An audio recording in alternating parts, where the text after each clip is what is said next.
बाहर की लाइट के साथ साथ मन के भीतर की भी लाइट को जलाओ, भूत भाग जाएगा, अज्ञान भाग जाएगा। और जो ऐसा करता है वह व्यक्ति शिष्य बन जाता है और पहली बार अपने जीवन में स्वयं उतरता है। बाहर की दुनिया में तो रोज चल रहा था, पहली बार गुरु से मिलने पर शिष्य अंतर यात्रा पर निकल पड़ता है। और जब साधक शिष्य बनकर गुरु से मिलता है तो वह जान जाता है कि मेरे गुरु का ज्ञान यही है कि मेरे जीवन का सारथी मैं स्वयं हूं। मुझे स्वयं अपनी जीवा पर लगाम कसनी है। वह जानने लगता है कि मुझे स्वयं अपने भाग्य को स्वयं दिशा देनी है और वह अपने भविष्य का निर्माण अपने वर्तमान को सुधार कर लेता है। वह जान जाता है कि वर्तमान और भविष्य के बीच का उसे पुल बनना है। अभी एक साल डेढ़ साल पहले एक शिष्य मिला, बोला गुरुजी बहुत परेशानी है। बोला कोई नौकरी को मैं लंबा कर ही नहीं सकता हूं, मिलती है 3-4 महीने में छोड़ देता हूं या निकाल दिया जाता हूं। मुझे लगता है कि कोई मेरा भाग्य ही ऐसा है। मैंने कहा मेरी बात ध्यान से सुनो, अपने मन के सारथी स्वयं बनो। क्या बोला? अपने मन के सारथी स्वयं बनो। उसने सोचा कि इतना सरल उत्तर, पर उसकी साधना प्रारंभ हो गई। मैंने कहा 3 बातें ध्यान रखो। अपनी जीवा पर हमेशा हमेशा लगाम रखो और जो शब्द तुम कहते हो वही तुम्हारे कर्म बनते हैं और तुम्हारे कर्म ही तुम्हारे भाग्य का निर्माण करते हैं। यदि तुम अपने शब्दों और वाणी को नियंत्रित नहीं कर सकते हो, जो कि तुम्हारे हाथ में है, तो तुम अपने भाग्य को कैसे दिशा प्रदान कर सकते हो? शुरुआत तुम्हारे से होगी जब हम अपने शब्दों पर, अपनी लालसा पर नियंत्रण रखें। और मैंने कहा ध्यान से सुनना, भविष्य कोई लिखकर नहीं देगा, परमात्मा भी भविष्य तुम्हें लिख करके नहीं देगा। तुम स्वयं अपने वर्तमान को साध कर भविष्य का निर्माण कर सकते हो। वर्तमान और भविष्य के बीच में जो पुल बनाना है, जिसमें जो ईंटें रखनी है, उसका नाम है आत्मनियंत्रण। अभी थोड़े दिन पहले संदेश आया कि वो अच्छी कंपनी में काम कर रहा है। सोचो कि वो जो इतना उतावला था, कहीं टिक नहीं पाता था, क्योंकि उसने एक संकल्प लिया। संकल्प के हर प्रतिक्रिया से पहले रुकेगा, सोचेगा, समझेगा और फिर कोई निर्णय करे, कर्म करेगा। उसने संकल्प लिया कि मैं इतने उतावलेपन में इतनी जल्दी प्रतिक्रिया क्यों दे देता हूं। याद आया गुरु ने कहा कि मन के सारथी बनो, स्वयं के मन की लगाम स्वयं पकड़ो। तो उसने विचार किया, बोलने से पहले मैं विचार करूंगा और अपने प्रत्येक दिन को कर्म साधना का दिवस बनाऊंगा। आज गुरु पूर्णिमा है। मैं स्पष्ट रूप से कहना चाहता हूं, मनुष्य के मन में सबसे बड़ी कमी क्या है कि वो दूसरों को तो जानता है, स्वयं को नहीं जानता। और सबसे बड़ी साधना है स्वयं को जानना। और गुरु इस कार्य में आपके सहयोगी बनते हैं। गुरु रूपी तलवार से साधक अपने भूतकाल को वर्तमान से अलग कर देता है। कब तो बीत गया ना, काट देता है। गुरु रूपी तलवार से वह प्रहार करके उसको अलग कर देता है और अपने वर्तमान को अपने भविष्य के साथ जोड़ना प्रारंभ कर देता है। मैं गुरु की प्रशंसा में कोई बहुत ज्यादा कहना नहीं चाहता हूं कि गुरु अंधकार का नाश करते हैं, प्रकाश में ले जाते हैं, पर ये बात किस लिए कही गई? क्योंकि प्रकाश में भय नहीं लगता है भैया। और मनुष्य की प्रगति में सबसे बड़ा बाधक है भय। और भय कहां है? बाहर नहीं है, भय मन के भीतर ही है। और गुरु की शक्ति का निवास कहाँ है? मन के भीतर। कभी ये मत सोचना कि गुरु अलग है, शिष्य अलग है और गुरु की शक्ति बाहरी वस्तु है। गुरु की शक्ति कोई तलवार खड़ंग वाली शक्ति नहीं है। वह शक्ति आपके मन के भीतर है और उसकी चाबी भी आपके पास है। बताओ उस चाबी का क्या नाम है?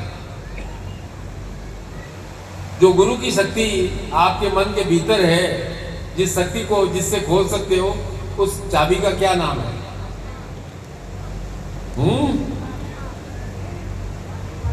वाणी। गूंगा होगा तो है?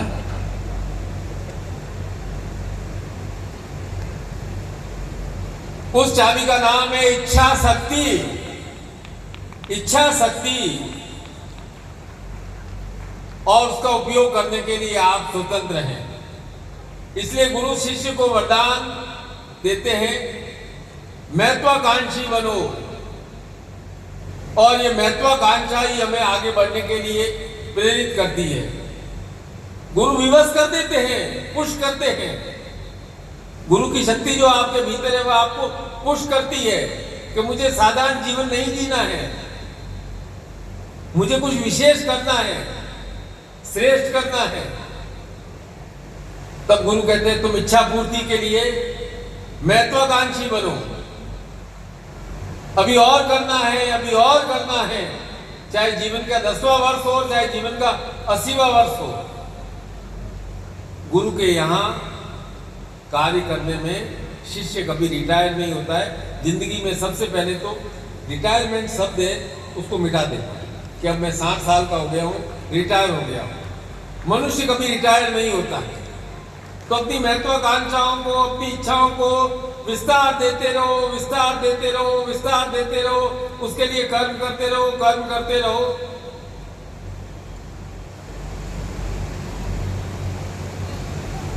अब हारो या जीतो ये तो पड़ाव, पर आगे बढ़ना है।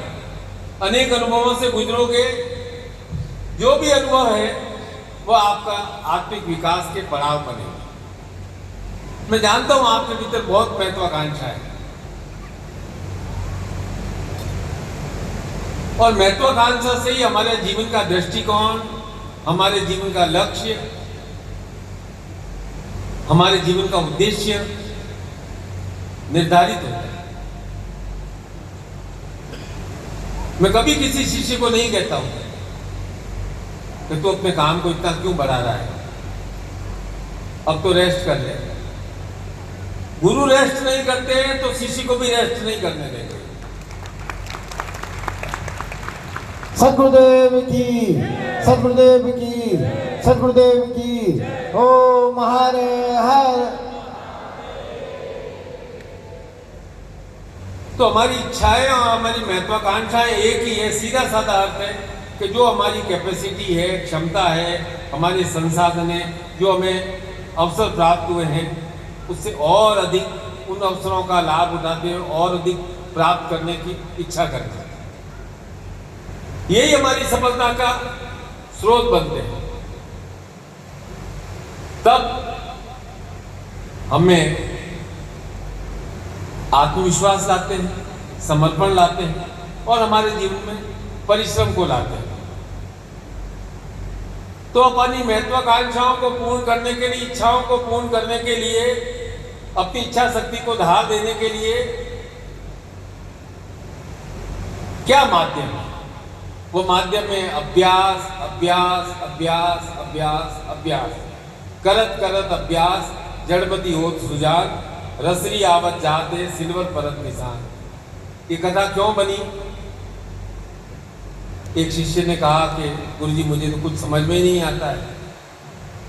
तो गुरुजी ने कहा कि जाओ कुएं के पास जाकर के पत्थर से लटकी हुई बाल्टी है, वो भर करके लेके आओ। वो बाल्टी भर करके लेके आया। गुरु ने कहा क्या देखा? कि गुरुजी मैंने देखा चमत्कार हो गया। पत्थर इतना कठोर होता है, लेकिन रस्सी बार बार आने जाने से वो पत्थर भी घिस घिस करके गोल हो गया है, उसके ऊपर भी निशान पड़ गया है। तो गुरु का यही मैं कहना चाहता हूं बेटा, तुम अपने आप को जड़मती मत समझो, निरंतर अभ्यास करते रहो तो आपके मन में ज्ञान की रेखा, उन्नति की रेखा, इच्छाओं की पूर्ति अपने आप होने लगेगी। करत करत अभ्यास जड़मती हो सुजान। गुरु पूर्णिमा है आज, आपको लग रहा है तो कार्य कठिन है, डरने की बात नहीं है। बस एक छोटा सा नियम बनाना है, हर दिन थोड़ा पर रोज। क्या? थोड़ा ही करो पर रोज करो। यह नियम बना लिया तो आप असंभव को भी संभव बना लो। कोई रसरी आवत जात है, सिल्वर परत निशान। क्योंकि जो भाग्य है या भविष्य है उसका निर्माण हम स्वयं अपने प्रत्येक दिन करते हैं। अभ्यास के द्वारा ही हम अपने भाग्य को बदल सकते हैं।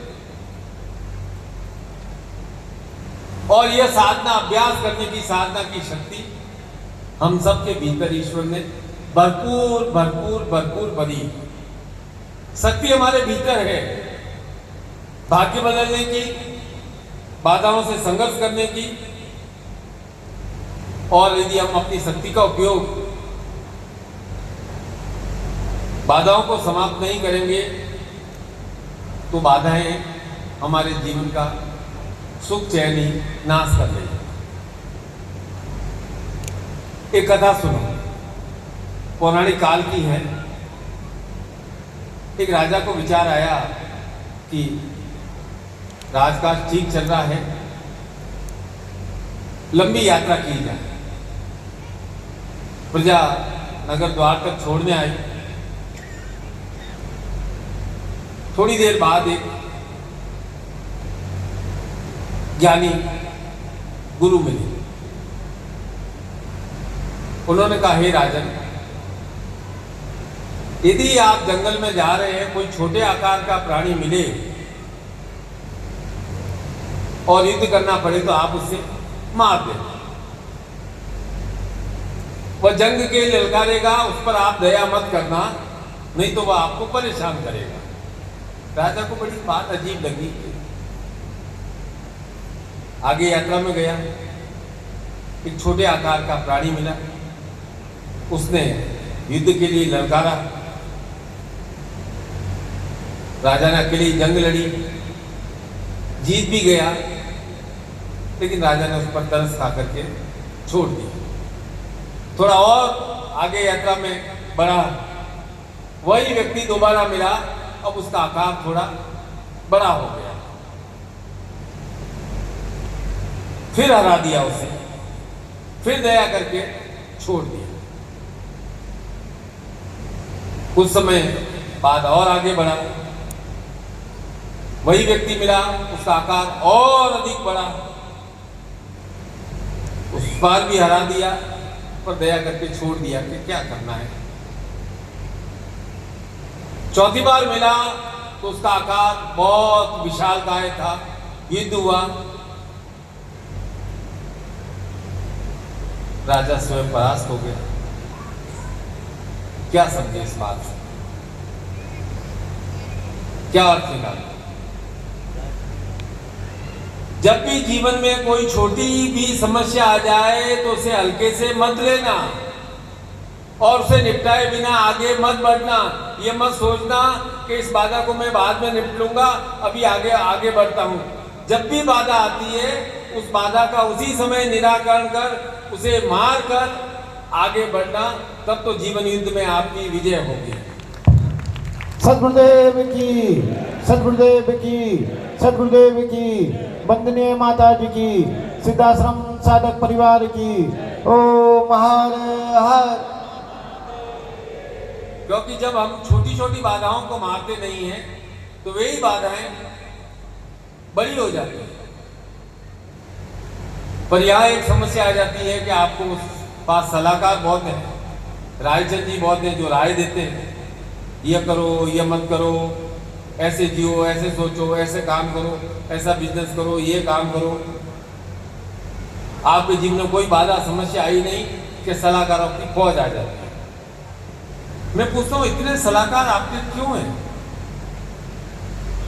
इसका कारण यह है कि आप भीतर से थोड़ा डरे हुए हो और बाहर के व्यक्ति आपको और अधिक डरा देते हैं। डर लगता है तो आपके पास बुद्धि है भैया, बुद्धि स्वयं की बुद्धि है, आत्मशक्ति की बुद्धि है। उस बुद्धि का उपयोग करो। चलो एक बात और कहता हूं, ठीक है? एक चोर मां से एक जगह चोरी करने गया।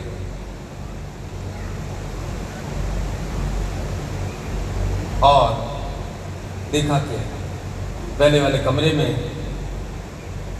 एक 60 साल की महिला लेटी हुई थी। चोर ने खटपट की, उसकी आंख खुल गई। उसने चोर को देखा, चोर एकदम घबरा गया, करेगा अब तो पकड़ा जाऊंगा कुछ। बुढ़िया ने कहा, नहीं बेटा, तुम देखने में किसी अच्छे घर के लगते हो सकता है कोई मजबूरी होगी इसलिए तुम चोरी कर रहे हो,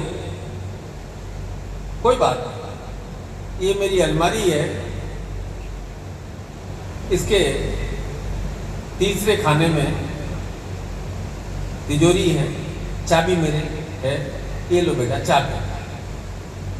पर पहले मेरे पास बैठ, अभी अभी मैंने एक सपना देखा है,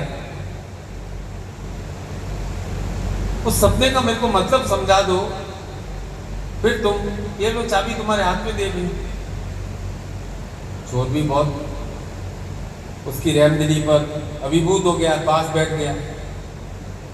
तो उसने कहा कि अभी अभी मैंने सपना देखा कि मैं एक रेगिस्तान में खो गई हूं और एक चील मेरे पास आई और उसने 3 बार जोर से बोला, पंकज पंकज पंकज, और मेरी आंख खुल गई। अब बताओ इस सपने का क्या मतलब है? चोर भी सोच में पड़ गया। इतने में क्या हुआ कि बराबर के कमरे से बुढ़िया का नौजवान बेटा आया, उसका नाम था पंकज। चोर की दुनाई, बहुत बेटा। स्त्री ने कहा कि बस अब बहुत हो गया है। चोर ने कहा नहीं नहीं नहीं, मुझे और कूटो, मुझे और कूटो, मुझे मालूम होना चाहिए कि मेरा कार्य क्या है। मैं कोई सपनों का सौदागर नहीं हूं, जो मुझे कार्य है वो मुझे कार्य करना था, और मैं कहाँ सपनों के सौदागर में बैठ गया। और एक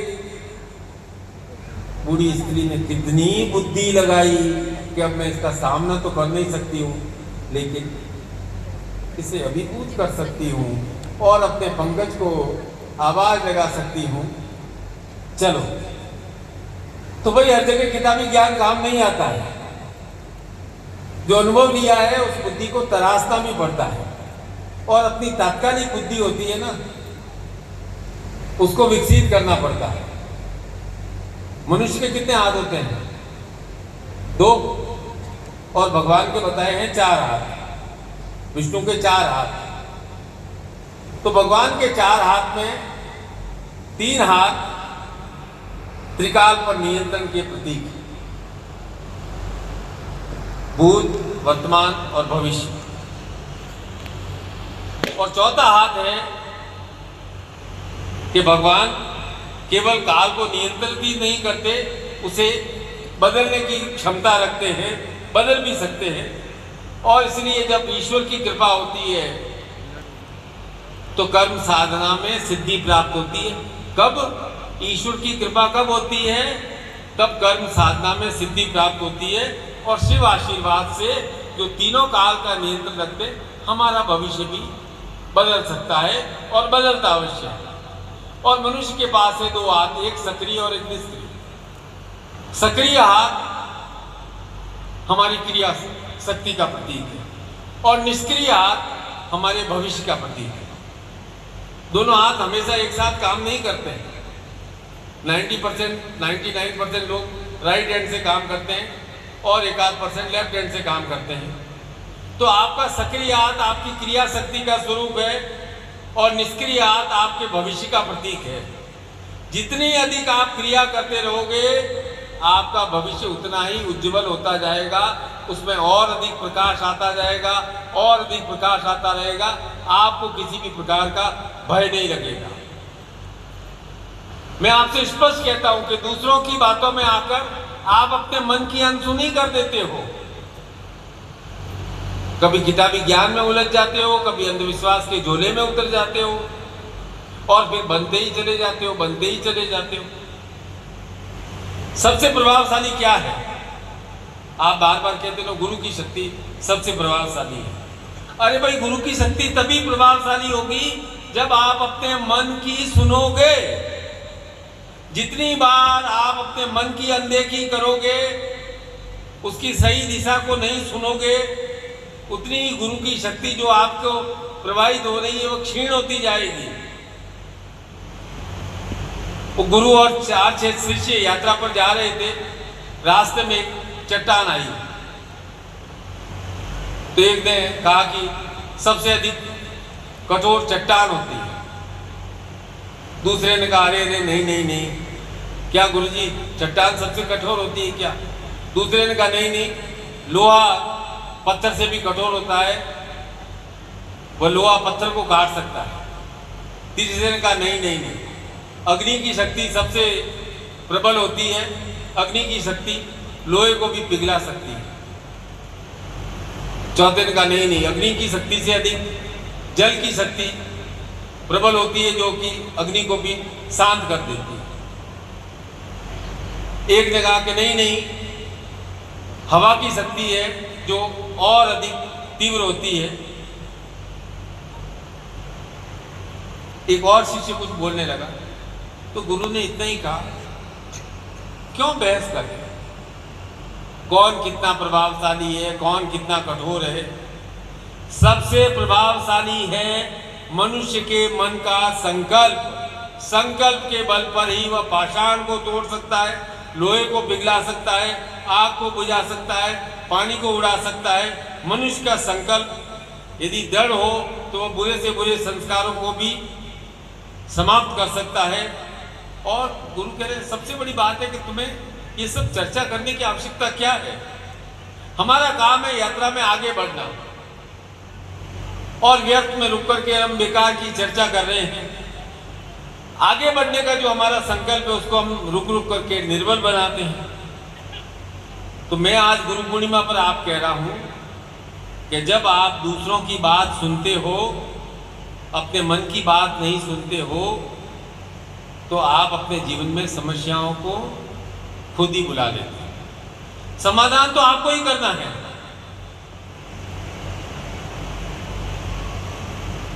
एक 17वीं शताब्दी में महान वैज्ञानिक हुए गैलीलियो, इटली में, और उन्होंने थर्मामीटर का आविष्कार किया, दूरबीन का आविष्कार किया। बहुत बड़े वैज्ञानिक थे, अच्छे वैज्ञानिक थे। ग्रह नक्षत्र, और उन्होंने ग्रह नक्षत्र देख करके, उस समय हमारा इतना संपर्क यूरोप से नहीं था, तो उन्होंने घोषणा की कि मैंने देखा है कि पृथ्वी सूर्य के चारों ओर परिक्रमा करती है, भ्रमण करती है। उस समय तक ईसाइयों में यही सिद्धांत था कि सूर्य है जो पृथ्वी के चारों ओर चक्कर लगाता है, क्योंकि वो यही देखते थे। और जब उसने बार बार सब सभाओं में जा करके कहा कि मैंने यह आविष्कार किया है और यह घोषणा कर रहा हूँ, तो बहुत आलोचना हुई कि आप धर्म के विरुद्ध जा रहे हो, धर्म के विरुद्ध जा रहे हो। जब हमारे सबसे बड़े धर्मगुरु पोप हैं, वह कह रहे हैं कि सूर्य पृथ्वी के चारों ओर चक्कर लगाता है, तो आप पोप के अगेंस्ट में बात कैसे कह सकते हैं? गिरफ्तार कर लिया। उसने बोला भाई मैंने गलत बात क्या कही? बोला तुमने धर्म के विरुद्ध बात कही है, तुम्हें लिखकर देना पड़ेगा कि सूर्य पृथ्वी के चारों ओर चक्कर काटता है, और तो और धर्मगुरु से माफी मांगनी पड़ेगी। अब वो वेटिकन इटली में ही रहते थे, गैलीलियो था बुद्धिमान, उसने कहा क्षमा मांगो। उसने कहा मैं 10 बार लिख करके दे दूं भली, क्षमा एक बार क्या 1000 बार क्षमा मांग लेता हूं, लेकिन इतना जान लेना कि मेरे क्षमा मांगने से कोई अंतर नहीं पड़ेगा। मेरे क्षमा मांगने से कल से ऐसा नहीं होगा कि सूर्य धरती के चारों ओर चक्कर काटने लग जाएगा। धरती ही सूर्य के चारों ओर चक्कर काटती है। हाँ, तुम्हें यदि संतुष्टि मिलती है तो मैं लिख करके दे देता हूं। हाँ भाई, सूर्य ने क्या दिशा परिवर्तन कर ली? नहीं की ना। और तो और एक जगह किताब में लिखा है कि धरती चपटी है, उसे ही मान रहे हैं और बुला के धरती उड़े नहीं, हिल नहीं जाए, इसके लिए उसके ऊपर बड़े बड़े पत्थर रखने के लिए पहाड़ बना दिए गए हैं। धरती चपटी है और चांद सितारे धरती को सजाने के लिए लटकाए गए। अब मान रहे, पर सत्य तो सत्य होता है ना भैया। तो जब जो सत्य की बात है वो आपने अपने मन तक पहुंचाओगे और सत्य को मानोगे, तब तो हो आप जीवंत। नहीं तो मैं कहूंगा आप वो लकीर के फकीर, जो दूसरों की बातों पर बिना विवेक के विश्वास कर लेता है, वह स्वयं अपने विनाश को बुला लेता है। तो मैं आज कह रहा हूं कि दूसरों की सलाह पर बिना सोचे समझे निर्णय करने से आप खुद को ही हानि पहुंचाते हैं। मैं आपको कितना भी कहता हूं, चल बेटा भिड़ जा, भिड़ जा, भिड़ना मत। अपने मन में बैठे हुए गुरु से पूछना, क्या मुझे यहाँ कहाँ भिड़ना है, कहाँ लड़ना है, क्या करना है, कहाँ रुकना है, कहाँ चलना है, कैसे करना है। थोड़ा अपने मन से तो बात करो। गुरु पूर्णिमा पर मैं आपको क्या दे रहा हूं? मैं दे रहा हूं कि आपका मन शांत हो। जब आपका मन शांत होगा तो गुरु का स्वर आपको अपने भीतर सुनाई देगा। मन में कोलाहल रहेगा तो दूसरी 1000 बातें सुनाई देगी। इसलिए शांति को छोटा मत समझो। या देवी सर्वभूतेषु शांति रूपेण संस्था नमस्तस्यै नमस्तस्यै नमस्तस्यै नमो। आप चाहे 20 साल के हैं, चाहे 50 साल के हैं, आप देख लेना अपने जीवन के निर्णयों को। आवेश में आकर आपने जो निर्णय लिए हैं वह सही हुए हैं, या शांति से विचार करके जो निर्णय लिए हैं वह सही सिद्ध हुए हैं। कोलाहल तो सब जगह है, बाहर भी है, भीतर भी है, पर जब आप अपनी मन की शांति को बनाए रखते हैं उस समय आप गुरु के सबसे अधिक निकट होते हैं।